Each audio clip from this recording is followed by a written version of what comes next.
नमस्कार विद्यार्थी मित्र मैत्रिणींनो, स्वागत आहे तुमचे डेली करंट अफेअर्स या आपल्या यूट्यूब चॅनलवरती। आज आहे 27 मार्च 2025 आणि आजच्या जेवढ्याही महत्त्वाच्या चालू घडामोडी असतील त्या आपण या व्हिडिओच्या माध्यमातून बघणार आहोत। हा व्हिडिओ तुम्हाला सर्व परीक्षांसाठी अत्यंत उपयुक्त ठरू शकतो, त्यामुळे व्हिडिओ शेवटपर्यंत नक्की बघा आणि जर तुम्हाला व्हिडिओ आवडला तर व्हिडिओला लाईक देखील करायला विसरू नका। चला तर मग सेशनला सुरुवात करूया। प्रश्न पहिला आहे, भारताचे नवे वित्त सचिव म्हणून कोणाची नियुक्ती करण्यात आली आहे? या प्रश्नाचे योग्य उत्तर आहे पर्याय क्रमांक ए, अजय सेठ। अजय सेठ यांची भारताचे नवे वित्त सचिव म्हणून नियुक्ती करण्यात आली आहे। याबद्दल काही एक्स्ट्रा पॉइंट्स बघूयात। अजय सेठ हे सध्या आर्थिक व्यवहार सचिव होते, आता ते वित्त सचिवाचे काम सांभाळतील। अजय सेठने तुहिन कांता पांडे यांची जागा घेतली आहे। अजय सेठ हे कर्नाटक कॅडरचे 1987च्या बॅचचे IAS अधिकारी आहेत। आता आपण वित्त सचिवाबद्दल जाणून घेऊयात। वित्त सचिव हे वित्त मंत्रालयाचे प्रशासकीय प्रमुख असतात। 1 रुपयाच्या नोटेवर फक्त वित्त सचिवच स्वाक्षरी करतात। पुढील प्रश्न बघूयात। प्रश्न दुसरा आहे, 2025 मध्ये 57वी senior national kho kho championship कोठे आयोजित केली जाणार आहे? या प्रश्नाचे योग्य उत्तर आहे पर्याय क्रमांक सी, पुरी ओडिशा। पुरी ओडिशा येथे 57वी senior national kho kho championship 2025 आयोजित केली जाणार आहे। याबद्दल काही एक्स्ट्रा पॉइंट्स बघूयात। ही स्पर्धा 31 मार्च ते 5 एप्रिल 2025 पर्यंत घेतली जाणार आहे। पुरुष आणि महिला दोन्ही संघांसाठी ही स्पर्धा आयोजित केली जाणार आहे। ही स्पर्धा kho kho federation of India KKFI द्वारे आयोजित केली जाते। यावर्षी एकूण 74 संघ सहभागी होणार आहेत, ज्यात 30 राज्य संघ आणि प्रमुख संस्थापक संघ जसे की विमानतळ प्राधिकरण, रेल्वे, BSF, महाराष्ट्र पोलीस आणि CISF देखील सहभागी होतील।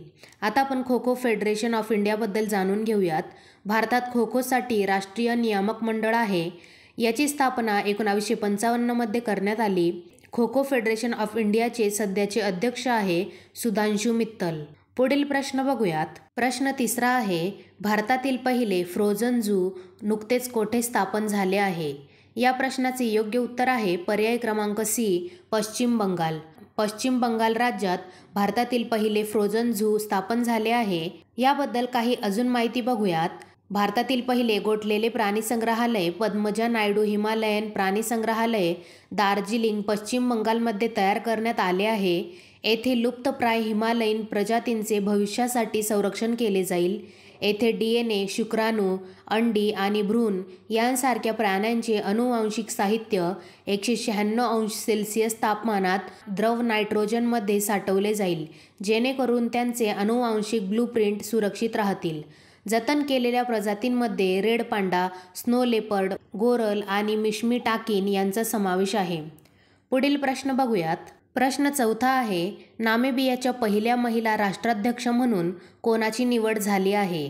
या प्रश्नाचे योग्य उत्तर आहे पर्याय क्रमांक सी, नेतुम्बो नंदी नदेतवाह यांची नामिबियाच्या पहिल्या महिला राष्ट्राध्यक्ष म्हणून निवड झाली आहे। नेतुम्बो नंदी या नामिबियाच्या 5व्या राष्ट्रपती आणि पहिल्या महिला राष्ट्रपती आहेत। डिसेंबर 2024 मध्ये त्यांनी निवडणूक जिंकली आणि हे पद स्वीकारले आहे। त्यांनी नांगुलो मुंबी यांची जागा घेतली आहे, जे नामिबियाचे 4थे अध्यक्ष होते। आता आपण नामिबियाबद्दल जाणून घेऊयात। नामिबिया हा आफ्रिकेतील एक देश आहे। नामिबियाची राजधानी आहे विंडहोक व येथे चलन वापरले जाते नामिबियन डॉलर म्हणजेच NAD। पुढील प्रश्न बघूयात। प्रश्न 5वा आहे, जागतिक रंगभूमी दिन म्हणजेच वर्ल्ड थिएटर डे केव्हा साजरा केला जातो? या प्रश्नाचे योग्य उत्तर आहे पर्याय क्रमांक बी, 27 मार्च। म्हणजेच आजच्याच दिवशी जागतिक रंगभूमी दिन वर्ल्ड थिएटर डे साजरा केला जातो। याबद्दल आपण अजून काही माहिती बघूयात। युनेस्कोच्या इंटरनॅशनल थिएटर इन्स्टिट्यूटने सर्वप्रथम इसवी सन 1961 मध्ये हा दिवस जागतिक रंगभूमी दिन म्हणून घोषित केला। तसेच पहिला जागतिक रंगभूमी दिन इसवी सन 1962 मध्ये साजरा करण्यात आला। जागतिक रंगभूमी दिनानिमित्त आंतरराष्ट्रीय संदेश 1962 मध्ये पहिल्यांदा ज्यांनी दिला होता ते म्हणजे जीन कॉक्टो, जे की फ्रान्सचे होते। त्यांनी लिहिला होता। जागतिक रंगभूमी दिनाची 2025 ची थीम आहे theatre and culture of peace.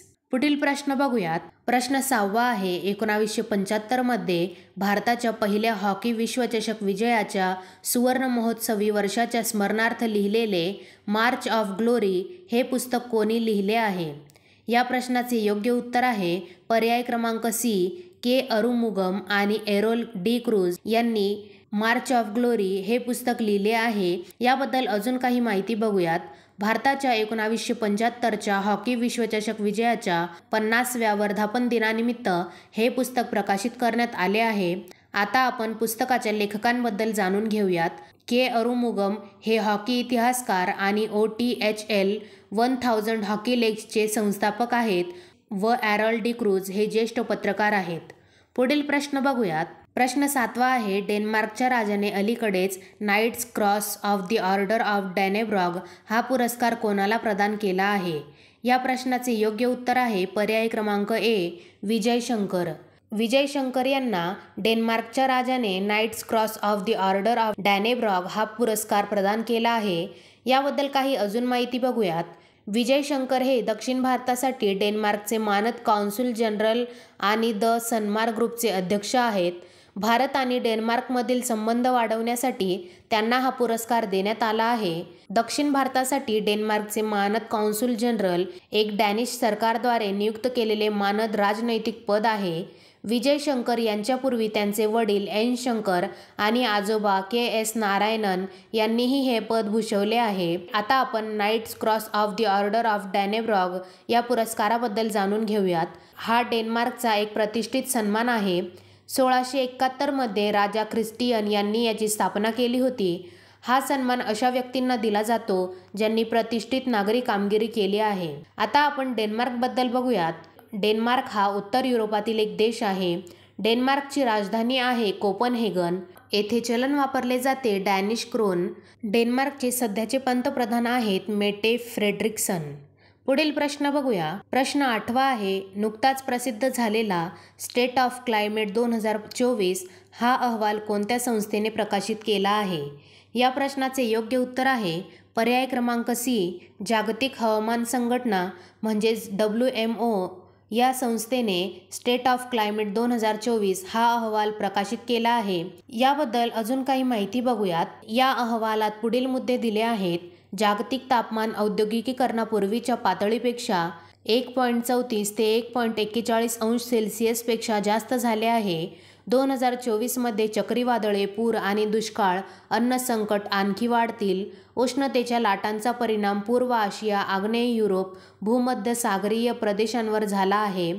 आता आपण हवामान स्थिती अहवालाबद्दल जाणून घेऊयात। हा अहवाल दरवर्षी प्रकाशित केला जातो। हा अहवाल जागतिक हवामान संघटना म्हणजेच WMO द्वारे प्रकाशित केला जातो। याचा मुख्य उद्देश हवामान बदलांच्या परिणामांचे निरीक्षण करणे आहे। आता आपण जागतिक हवामान संघटना WMO बद्दल जाणून घेऊयात। ही संघटना UN अंतर्गत आंतरसरकारी संस्था आहे। जागतिक हवामान, जलसंपत्ती आणि पर्यावरणाशी संबंधित बाबींमध्ये आंतरराष्ट्रीय सहकार्याला प्रोत्साहन देणे हे याचे कार्य आहे। याची स्थापना 23 मार्च 1950 रोजी झाली। जागतिक हवामान संघटनेचे मुख्यालय जिनेवा, स्वित्झर्लंड येथे आहे। WMOचे सध्याचे अध्यक्ष आहेत अब्दुल्ला अल मंडोस। पुढील प्रश्न बघूयात। प्रश्न 9वा आहे, 11वी आशियाई जलतरण चॅम्पियनशिप 2025 चे आयोजन कोण करणार आहे? या प्रश्नाचे योग्य उत्तर आहे पर्याय क्रमांक ए, भारत। आपला भारत 11वी आशियाई जलतरण चॅम्पियनशिप 2025 चे आयोजन करणार आहे। याबद्दल अजून काही माहिती जाणून घेऊयात। ही चॅम्पियनशिप अहमदाबाद, गुजरात येथे 1 ऑक्टोबर ते 15 ऑक्टोबर दरम्यान आयोजित केली जाणार आहे। आता आपण आशियाई जलतरण स्पर्धेबद्दल जाणून घेऊयात। या स्पर्धेचे आयोजन एशिया स्विमिंग फेडरेशनद्वारे केले जाते। यामध्ये आशियाई देश सहभागी होतात। पहिल्यांदा ही चॅम्पियनशिप 1980 मध्ये ढाका, बांगलादेश येथे आयोजित करण्यात आली होती व 10वी आशियाई जलतरण स्पर्धा जी 2016 मध्ये आयोजित करण्यात आली होती ती टोकियो, जापान येथे आयोजित केली गेली होती। पुढील प्रश्न बघूयात। प्रश्न 10वा आहे, जलविकास अहवाल 2025 कोणी प्रसिद्ध केला आहे? या प्रश्नाचे योग्य उत्तर आहे पर्याय क्रमांक डी, युनेस्को। जलविकास अहवाल 2025 युनेस्कोने प्रसिद्ध केला आहे। आता आपण या अहवालाबद्दल अजून जाणून घेऊयात. या अहवालाचे समन्वय आणि निर्मिती युनेस्कोच्या जागतिक जल मूल्यांकन कार्यक्रम WWAP द्वारे करण्यात आले आहे. या अहवालामध्ये पुढील मुद्दे देण्यात आले आहे. जगातील सुमारे 40% भाग पर्वत आणि जंगलांनी व्यापला आहे. जगातील 2/3 शेती ही डोंगराळ प्रदेशातून येणाऱ्या पाण्यावर अवलंबून आहे. माउंटन सिस्टममध्ये जगातील 34 जैवविविधता हॉटस्पॉटपैकी 25 आहेत. 1980 पासून अँड्रीज प्रदेशातील 30 ते 50% हिमनद्या वितळल्या आहेत आणि 2100 पर्यंत हिमालय 75% गमावण्याचा धोका आहे. आता आपण जल विकास अहवालाबद्दल बघूयात. याचे उद्दिष्ट जागतिक जल संसाधनांची स्थिती, वापर आणि व्यवस्थापन यावर मूल्यांकन प्रदान करणे आहे. आता आपण युनेस्कोबद्दल जाणून घेऊयात. युनेस्कोचा फुलफॉर्म आहे संयुक्त राष्ट्र शैक्षणिक, वैज्ञानिक आणि सांस्कृतिक संघटना. युनेस्कोची स्थापना झाली आहे 16 नोव्हेंबर 1945 मध्ये. युनेस्कोचे मुख्यालय आहे पॅरिस, फ्रान्स येथे. यामध्ये सदस्य देश आहेत 194. युनेस्कोचे सध्याचे महासंचालक आहेत ऑड्रे अझौले. विद्यार्थी मित्रमैत्रिणींनो, अशा प्रकारे इथे आपले संपूर्ण प्रश्न झालेले आहेत. मी आशा करते तुम्हाला सर्व प्रश्न समजले असतील. तुम्हाला सर्व प्रश्न कसे वाटले मला नक्की कमेंट करून सांगा. आणि जर तुम्हाला हा व्हिडिओ आवडला असेल तर व्हिडिओला लाईक व शेअर करायला देखील विसरू नका. आणि अशाच नवनवीन डेली करंट अफेअर्ससाठी डेली करंट अफेअर्स या आपल्या यूट्यूब चॅनलला देखील सबस्क्राईब करायला विसरू नका. धन्यवाद.